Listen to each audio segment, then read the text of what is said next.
What it do, homies? We out here with another critical drinker reaction. This time we're checking out Blue Beetle Set Up to Fail. I actually am a little disheartened by that title, right? I don't know much about Blue Beetle, but I know pretty much the gist, and it looked like it was going to be a cool movie.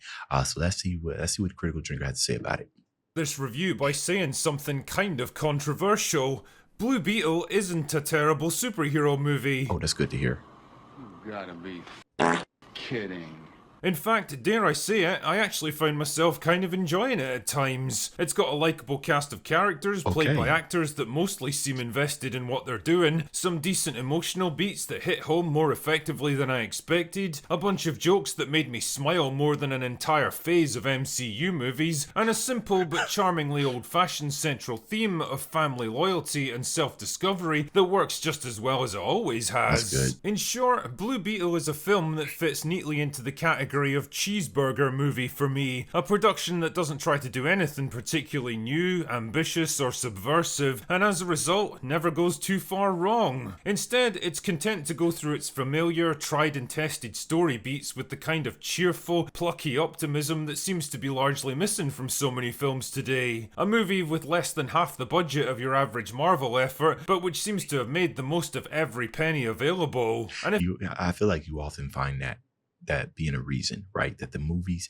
with lesser budget, the people who got the most to lose, I would think, always produce the best movies. Such praise for this movie, right? Then 1 minute. All right, well, dang, what you got to say then?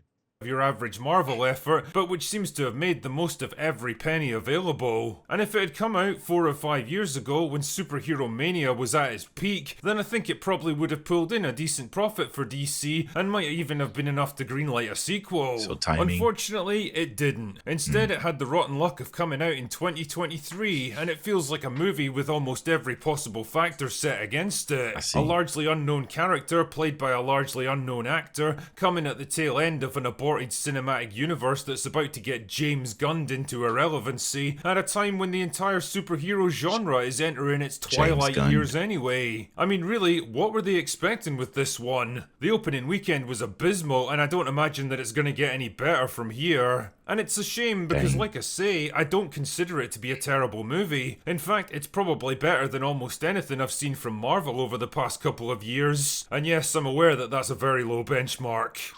Yeah, but okay. All right. Story wise, right? You take kind of the visuals away and everything and just kind of look at the coreness of it. I really liked Endgame, right? I feel like that was the last Marvel experience, like theater experience that we're probably going to get in a very long time. If it ever comes. Endgame was fantacular, fantastic, spectacular, fantacular. Might have to make that a word.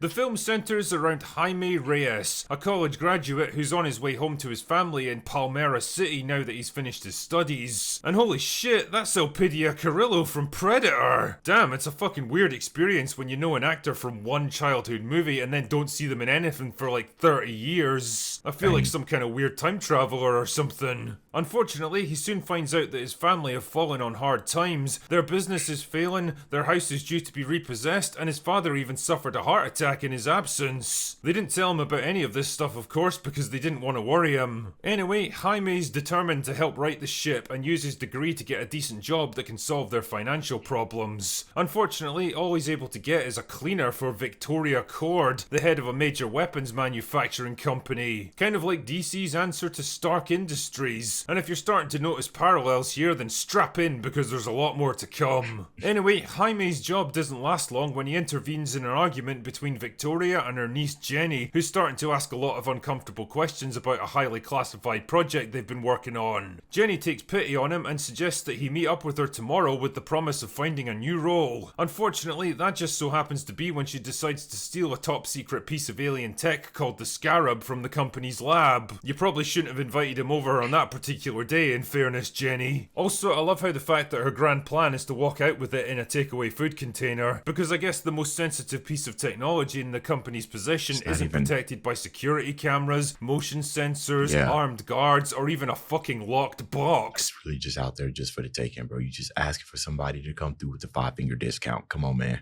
It's just sitting right there on a lab table for anyone to help themselves to. Shite. What is this from?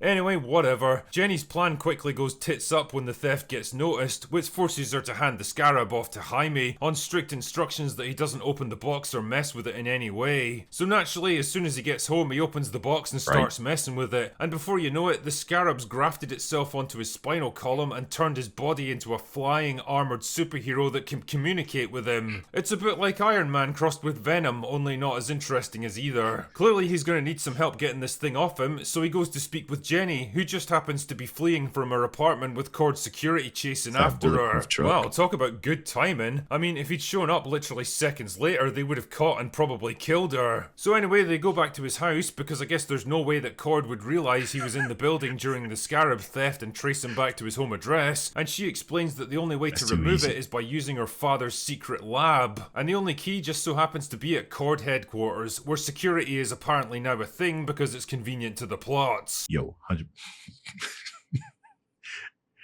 100%, y'all. If something like that happened to you, something grafted itself onto your spinal, is that what you would do? First thing, I mean, as an adult, you know what I'm saying? Because he's a kid, in college and everything. Would you try to remove it? Would you just embrace it? Luckily for them though, Jaime's uncle Rudy just so happens to have a homemade jamming device that can neutralize all the security systems in the building. Of course he does. Oh yes, that's shite. Wow, that was lucky. So they go and get the key and have a fight with Victoria's henchman, who also has a suit of power armor, but then Jaime's family get attacked because for some reason they still think it's safe to be chilling out at their home address, despite everything that's happened up until this point. Don't go for a career in espionage, guys. The upshot is that Jaime gets captured so that Victoria can extract the secrets of the scarab from his body and use it to make a whole army of the fucking things, and for some reason she just leaves Jenny and the rest of the family behind. What the fuck? Like, these people have already infiltrated your most secure facility, you fucking Q-tip. Jenny alone knows the intimate details of your operation. She's highly intelligent and clearly a major threat to your plans. At the very least, you should place them all under arrest, because otherwise you know they're just gonna come back and rescue Jaime and totally scupper your whole operation. They don't think like that. Whatever. So there's a big CGI fight and a bunch of explosions, and the evil henchman redeems himself, and the bad guy gets their comeuppance, and the good guys go back to their home to rebuild their lives, and Jaime decides to use his Blue Beetle powers for good. And that's it. That's the plot for generic superhero movie number 5271. Like I said earlier, Blue Beetle is a film that fits perfectly into the current DC mold of bland, inoffensive, unambitious superhero flicks that don't really aspire to be anything more than lightweight, forgettable entertainment. It's very much cut from the same cloth as Black Adam, Shazam 2 and The Flash, the only major difference being that there's no particular selling point for this film. There's no big stars attached to it, no major appearances from established characters, no exciting world-changing events that will have big repercussions going forward. Hey man, you know what? That little action, little bit that he did, that just reminded me of Common Writers.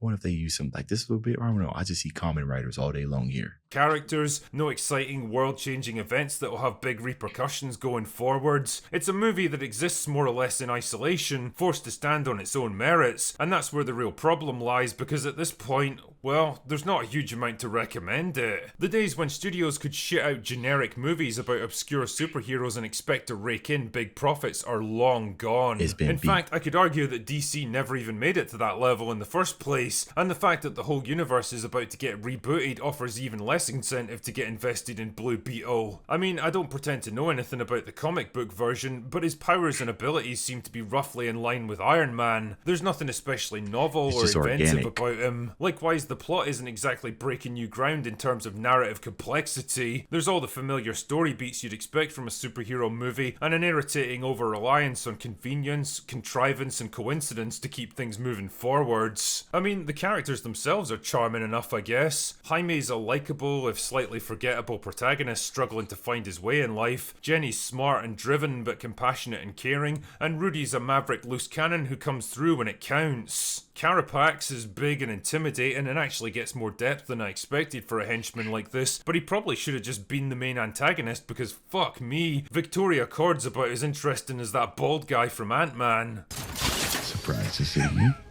Fuck. She makes stroke-inducingly dumb decisions and takes absolutely no precautions that the subordinates she treats like dog shit might actually turn against her. Which kind of What brings was me that? on. What was that character's name? Modar.